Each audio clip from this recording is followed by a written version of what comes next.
So the last one that we're doing for today, obviously, game one happened, right? We already know between the Suns and the Clippers. This is what LA looks like, man. I love what I saw. I love what I saw, man. But, you know, it was hard for me on the last video game 6 for the Clippers to even give a verdict because, again, there's no Chris Paul for a minute or for a couple games. And same with Kawhi. We don't know for at least a couple games, at least for probably game 1 and 2. But I did know that it was going to be a PG versus D-Book battle. And, man, that was what Elite looks like. It was fun to watch. And it was like, that's as much as, like, you know, KD and some of these guys, LeBron, Steph, and a lot of these guys are out the playoffs. You're going to see someone get a ring for the first time. Trae Young, right? Trae Young in them, Lou Will and all of them. And, you know, maybe, again, then you got Giannis, Middleton, Drew and them. Then obviously on the west side, you got PG and some of these guys, right? And then you got even Reggie as well, too. Then you got D-Book, Chris Paul. Like, you got a lot of first ring guys. A lot of guys that will kill narratives. And that's like, we're going to have a celebration in terms of someone winning a ring this year. So it's like, out of all the 4 teams left, I'm excited for any one of them that win is going to be like, wow, they deserved it, right? Type of thing for anybody, Giannis, anybody's like gratification, right? So now when you look at it from that perspective, D-Book versus PG, the reason why I like this, especially from D-Book's end, we'll talk about that first, you know what I mean, before we get to like what kind of the improvements the Clippers should make. Again, a lot of it's hard for me. I'm not going to be doing a breakdown in terms of like the footage. Mondays, we don't really do it like that, but because a lot, you know, we try to discuss a lot like I talked about before. A lot of things happen on the weekend, a lot of games, and it takes 14 plus hours to do a breakdown. So to do 3 breakdowns on game 7, game 1, bro, that is the time, just 24 hours in a day. It's not possible, right? So you know, we have to talk about all of it in one day. So we have to do no breakdown, right? So, but we still break down. You feel me? So at the end of the day, right, let's go into the context. So, you know, Devin Booker. This is what I've been saying. And it's ironic, man. I've been telling y'all from the dawn of time, the Suns are nothing to play with. From the minute they made that Chris Paul trade, I literally was saying this team is going to be special. They already went on 8-0 in the bubble, and it was unfortunate that Kelly Oubre wasn't able to play in the bubble. And I knew that the team and IQ with James Jones, he's a hooper, he's a player. Okay, Kelly Oubre didn't play in the bubble, but he does have some positive. He does have some attraction and have some, you know, something he could give. He's an asset. So let's flip him around. Because clearly we've seen it's not like he's a need in the bubble. So that was a disservice for Kelly Oubre. Sometimes it happens when a guy is injured and the team is winning. All of a sudden we adjust. Perfect example was David Lee. David Lee was injured and Draymond had to now start and replace David Lee with the Warriors. And then the team just took off like that. And it's unfortunate. Now it's like we don't really need David Lee. Right? And that's what happened. So they didn't really need Kelly Oubre. Went 8-0 in the bubble. Saric was there. Saric played. All these guys played. Cameron Payne. All these guys played and they showed. Now they're like, okay, now we know what we need. Get a Crowder. Get a Chris Paul. Because Devin Booker was 8-0 in the bubble running point guard. Those people forget. When they had lack of PGs, when they had all G League point guards and stuff like that, guys who were 10 days, stuff like that, running point guard, Devin Booker has been running point guard. Every time the ball's in his hand and he's been running point guard. That's why you've seen him have 7 assists before in a season. Anytime you see a shooting guard average 7 assists, why is it when LeBron for his whole career averaged 7 assists, he's a playmaker, he's elite, but yet D-Book has averaged 7 assists and he's just empty stats. Like, come on now. For a shooting guard to average 7 assists as a shooting guard, that's remarkable. And he did that while shooting efficient, while shooting 25 plus points per game or scoring 25 plus points per game. High efficiency, 50%. Like, I'm trying to tell y'all something. Like, he did that. Which is why you see him get mad. Why you doubling me in the off season, man? But anyways, you know what I mean? Like, why would you think he can't do that? We've seen KD when asked or when Westbrook was injured and stuff like that, get bare assists and playmaking stuff like that. Like, we've seen this before. That's why it's like, why are you thinking he can't do it in this situation? What does he do? Get triple-double 49. Right? Then you see, what does Devin Booker do? Get triple-double 40. 40 to what, 13 and 10? Whatever it was. 50% basically from the field. 15 of 29. Like, you're seeing that. So that's why I'm like, it's a lot of the times people, they see what someone is doing in a situation and they think that's who they is. Or they don't acknowledge them in a different situation because they're not on the biggest stage. But they see them in a situation when they saw them, and that's what it is. And this is why it always comes down, because a lot of these guys are Bron lovers and Bron fans. So Bron has looked the same in all situations. Why? Because all his situation has been one situation. So it's a smoke and mirror. They think that because he's been on different teams, they think that wherever he goes, he is so elite, he's been needed to do X, Y, and Z. No, it's the LeBron offense where he's at his best in this offense. So every team he goes, which is why strategically he gets certain coaches where he could, they can't. Like, that's why he doesn't go to a pop, or he doesn't go to these elite coaches where they'll tell him, boy, playing the system. Are you stupid? You're not coming here and running. No. So he doesn't go there for a reason. He goes where, first year coaches where they're not of this status, where now he implements, I'm running this is what we running. Let's get this personnel, the GM, get the personnel of that fit my play style. And he's smart. That's why when he's done, he could be an owner. Like, he does this. He's been playing owner, basically. He's smart, very smart. Knows what he wants, knows what works, and recreates Miami wherever he goes. That's what he tries to do. And now he's doing a newer version with the AD, but, it's still similar type of stuff. But, that's what he did, especially for those 8 years in Miami and Cleveland. He recreated the same Miami. So that's why you see him play that one way. It kind of blinds people, and where they think that you are what your situation or whatever you result to, that's who you are. And people think that, but they don't understand. A lot of players with ability and players, they can play in this situation, they can play in this situation. Perfect example is KD. OKC plays one way, Golden State plays one way, Brooklyn plays another way. Then when now mans are injured, he could play another way. He has ability, he can play any way. Devin Booker has played one way. They don't look at him that way. They think it's empty calorie. Chris Paul plays, now he could play and thrive in the shooting guard kill way. Even off the bench, when now campaign comes in, lets you do you. Can play on the ball, can play in any way. Chris Paul goes down, I go back to what I was doing before. You know what I'm saying? That's what you see.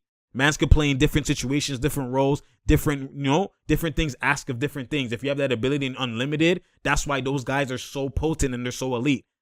But people get blinded as the players like Giannis and, Bron, that they're playing their one way. They think that that's all they can, that's what they have to do, that's all they can do, and you know what I mean? And that's like, it accelerates them, that like, oh my God, no one can do what they do because they're the only ones that do it all the time. No, they do it all the time because they chose to do it all the time. They've had players that could create, that could do this, they could go play off ball, but it benefits them individually.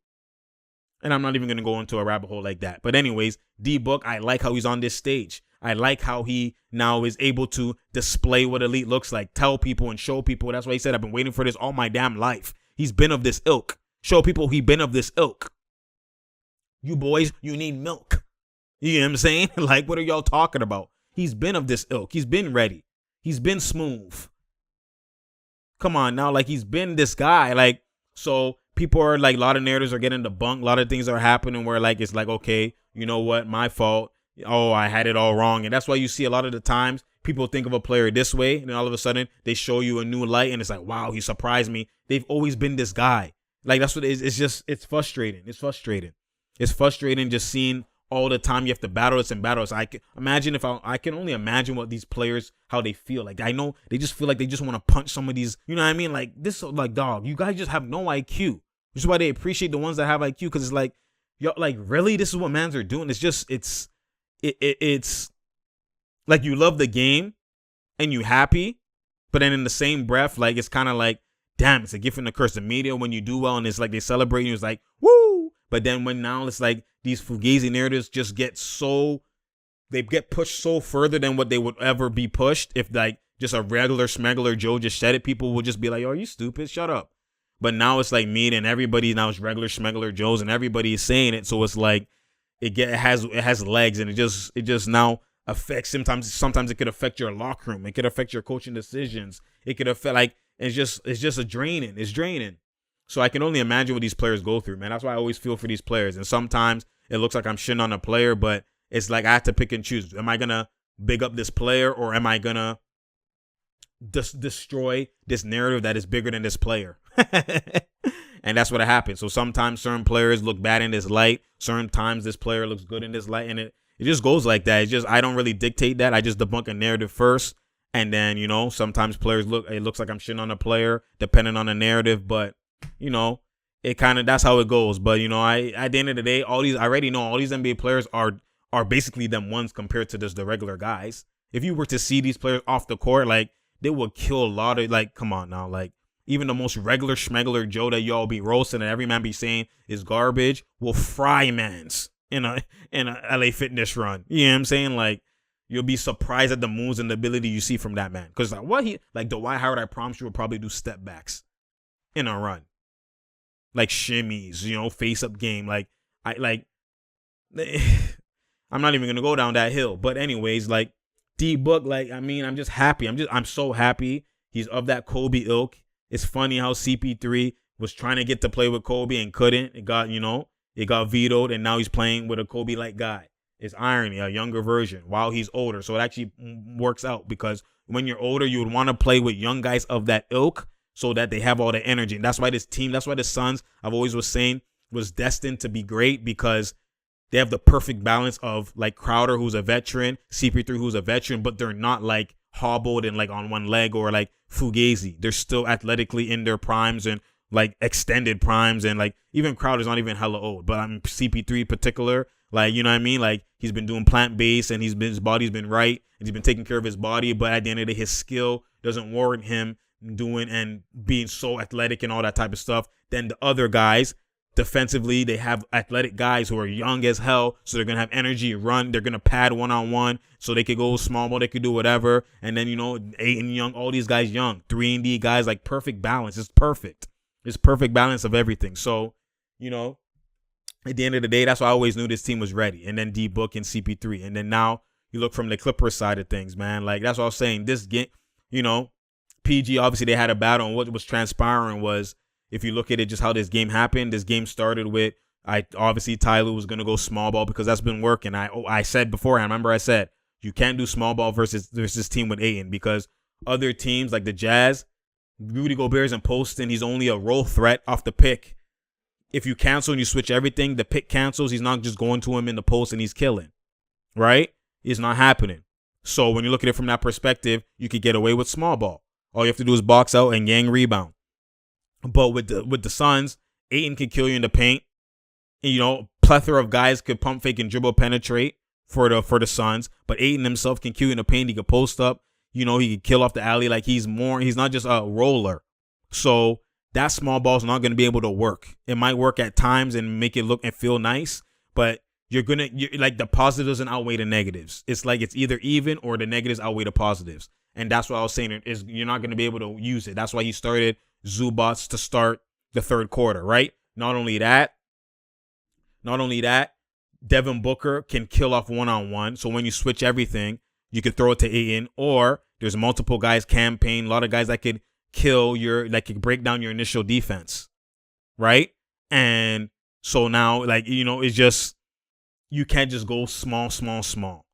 Now, again, on the other side of things, for the Clippers, going small, normally, at least, even if defensively it might hurt you, right? At least positively, it works on the offensive side, because, on the offensive side, let's say Ayton is Ayton is on a Rudy Gobert on defense. Ayton is comfortable. I'll just chill on the corner and guard that guy, or I'll gap in and run back. He's more mobile enough to do that, and he's not using no IQ to just run to the paint and just stay there. Like, Ayton doesn't move like that, right? So and not only that, they have Monty Williams. They have high IQ guys that will tell him chill out there. Like, Crowder, don't help me now. Like, you know what I mean? Not only Bridges could protect the rim. Like, it's not like you have to protect the rim.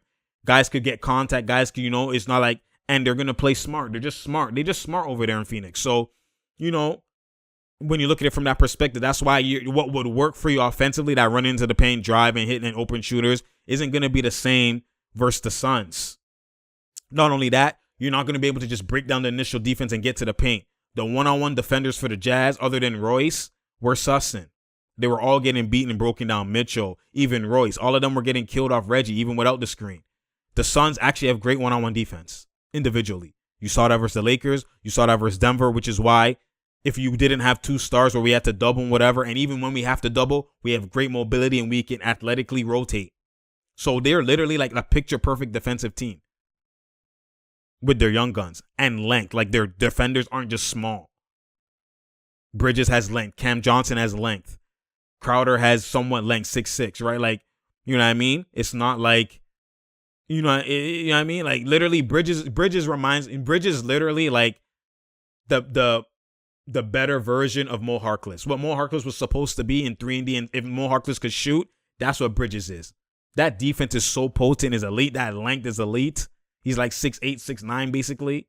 Can shoot, and now he's adding pull-ups off the ability, off the gap in mid-range. Like he's literally like the better version, 2.0 version of Harkless. That's what he is. So, man, you can't. So that's why it happens for the Clippers offensively. Like, you're not going to be able to just kill and go. That's why you saw them have to do a lot of one-on-one and PG step backs and like tough shots, because you're not just going to beat them off the dribble all the time one-on-one. So now Ayton doesn't even have to OD help all the time. And not only that, when you do beat them, these guys can contest with length and stuff like that. And they have quickness. They have mobility to now help. And then Mans will pick up Ayton. If Ayton does help, they can pick up Ayton's corner. Mans are rotating. Like, they're mobile. They're not, you know what I mean? They don't have an Ingles on defense and a Bogdanovich who might be slow on a rotation. And like, they're all athletically there, and they have mobility. So it's not the same. So the same blueprint you're not going to be able to do. That's why I was saying, they're going to have to play Zubats. And the benefit of playing Zubats is he's going to create a drop coverage for you. But the problem is he's going to also create a drop coverage for them. And that's what you saw in the third quarter. The third quarter was strictly bucket versus bucket with PG versus Devin Booker. Now Devin Booker because remember, Devin Booker only had I think he was like 7 for 11, or he barely had 5 for 9. He barely had shots. And then third quarter, he exploded, because why? Now they did start Zubats, right? And played Zubats to play the half. And Zubats in the pick and roll. Now you go back to normal 8-cent screen. And now there's a whole mid-range area. And Devin Booker killing off the mid-range, probe in, step back in, and killing. But on the other end, Ayton is now playing the same drop that Zubats is playing. It was literally drop versus drop. And then PG went off, shooting threes off the drop, shooting mid-range off the drop. Like, everything was drop versus drop. And then now that's what it became down to. But then, that's when the game changed. And then the game changed again now, because then they went back to small, right, with the Clippers. And then now they went downhill and they were killing drop-offs to Ayton. And then it was just killing. Then Devin Booker was now off being hot, going into the post sometimes, one-on-one. Like, that's what it was. So, like, obviously it is a fill-out game for the Clippers. You know what I mean? Obviously, you know what I mean? And they still fought it out and still came down, push. T-Man hit a 3, Mans hit a 3. It came down to, like, the foul game and whatever, and they still pushed it pretty close. And it came down to that one inbound, and then D-Book got a dunk. But, obviously, it was more so, it was still a battle. I love what I saw. This one is going to be different schemes. I don't know. Like, we're going to see whose scheme is going to technically work. And now you're going to get another scheme adjust when Kawhi, if he comes back, and Chris Paul comes back. So right now, it's going to be, I'll probably say, the most successful thing is hard. Maybe the small ball does work and you just force Ayton to one-on-one, right? That's what you force him to do, switch everything, force him to one-on-one. Or you do play hedge and go back and play great rotational defense. Like, there's certain ways you could play it. But, it's hard, man. It's hard. It's like nothing defensively only works for the Clippers unless they switch everything. So it's like, and it's going to be tough because you literally have a deficiency of switching everything with Ayton. I did like Cousins playing, and I just think they have to go to a game plan, like I said in the other series. Play. It's hard for it to, like, people won't get it because the Clippers just don't use IQ when they do it to, like, okay, when Zubats is setting the screen, we go over, but then Zubats gap go back, and the other guy from the corner dig, and so he doesn't have a mid-range, so you cancel that. He has to probe him, so now it ends up being one-on-one, or he's going to have to re-ask for a screen with less time on the clock now, right? That's the way you kind of would play it, ideally, in terms of the screen. That way, Ayton can't just bully in the paint or whatever, and Zubats is there, so they're not just going to go to him all the time, drop down on Zubats, right? You play it that way. That's what I wanted them to do, even with Rudy Gobert as well, too, because like, PG eats with Zubats. He eats with Zubats. Like, it's just free drops, right? The drop is open. So, like, offensively, it benefits you as well, too. But then there's also another way to play it where you basically do go small ball, right? And you basically switch everything. You could do that. But then DeAndre kills you. Or you play in that different way where now you could either trap the screen, the guy from the corner rotate and force him to skip pass, and everybody rotate quickly. Like, there's other ways to play it, right? Even with Zubats playing, but I would want to have Zubats playing, right? Zubats to be there so you cancel Ayton if I'm the Clippers, and then you stagger Cousins' minutes with Saric. So now you actually have a post presence. That's why you've seen Cousins punch on Zaric's bean. And the problem is Ayton plays earlier and in the second quarter and in the fourth quarter he does, right? So Zubats normally plays longer or whatever. Then now when Cousins does come in, he gets a little bit of Saric and then he gets a lot of Ayton. That's what you saw in the, what was it? Is the second end of the second, or I think end of the third. And you saw Cousins now playing with Ayton, and now Ayton even just off misses is outrunning Cousins because Cousins is slower down the court, and Cousins is getting. That's when they started killing in transition. I think it was late second when they came back, and that's when you see Ayton getting the ball a lot, and you've seen stuff like that. So I don't want to have Cousins and Ayton in at the same time because the mobility is just too difficult for Cousins. If anything, play Cousins with Saric. You have a more methodical type of play. You match them perfectly. Anytime Saric come in, Cousins come in, regardless if Zubats is playing well or not. It doesn't matter. It's about matchups, right? It's about scheme because you leave Zubats in longer. Now you bring Cousins in and Ayton plays early in the second. Now Cousins, like, you don't do that. Match him up. Match him up scheme-wise. You play Cousins and Saric at the same time. And, and then now it's different, right? And that's now you have a post presence offensively. So even if he gives up a little bit in the drop, right, you have Cousins to go to the post. Cousins could shoot the three. That's when he played his best, right? So, Cousins and Rondo pick and roll as well. They're playing together, stuff like that. So that's why, we'll see how they do schematically. Ty Lue has shown that he adjusts. He has shown, so you don't doubt him or anything like that. I just given my observations and what I think is the most IQ thing to do, which will give you the lesser of two evils. You're still going to give up something. Like the Suns is potent, but the lesser of two evils, right? A way to kind of cancel something and have it where they have to, it's a tough battle, right? So that's where, that's what I kind of see. And, we'll see how that transpires, obviously, you know what I mean? But at the end of the day, it's just game one. It was a great game. We'll see how it transpires moving forward. Y'all let me know what y'all think in the comment section. You know what I mean? What y'all think, who should play, who should do what your observations are, or if I'm correct, whatever. Y'all can let me know. We could talk about that and discuss as well too. But you already know, man, it's TRU Talks, because TRU Talks. I appreciate y'all. Share, like, and subscribe. We out here. There's no doubt here. There's no drought here. You feel me? Bruh. Well, we got an unexpected conference finals for most people, right? But at the end of the day, don't just, I'm not going to watch no more because my team not in there. There's no KD. There's no, it's no this, no that, no that. There's still a lot. There's a lot of names, Trey versus Giannis now. And then, there's a lot of things to watch, man. A lot of new names, new stages, new faces in terms of at this level and at this time of the season. You got KD. Sorry, not KD. You got Devin Booker.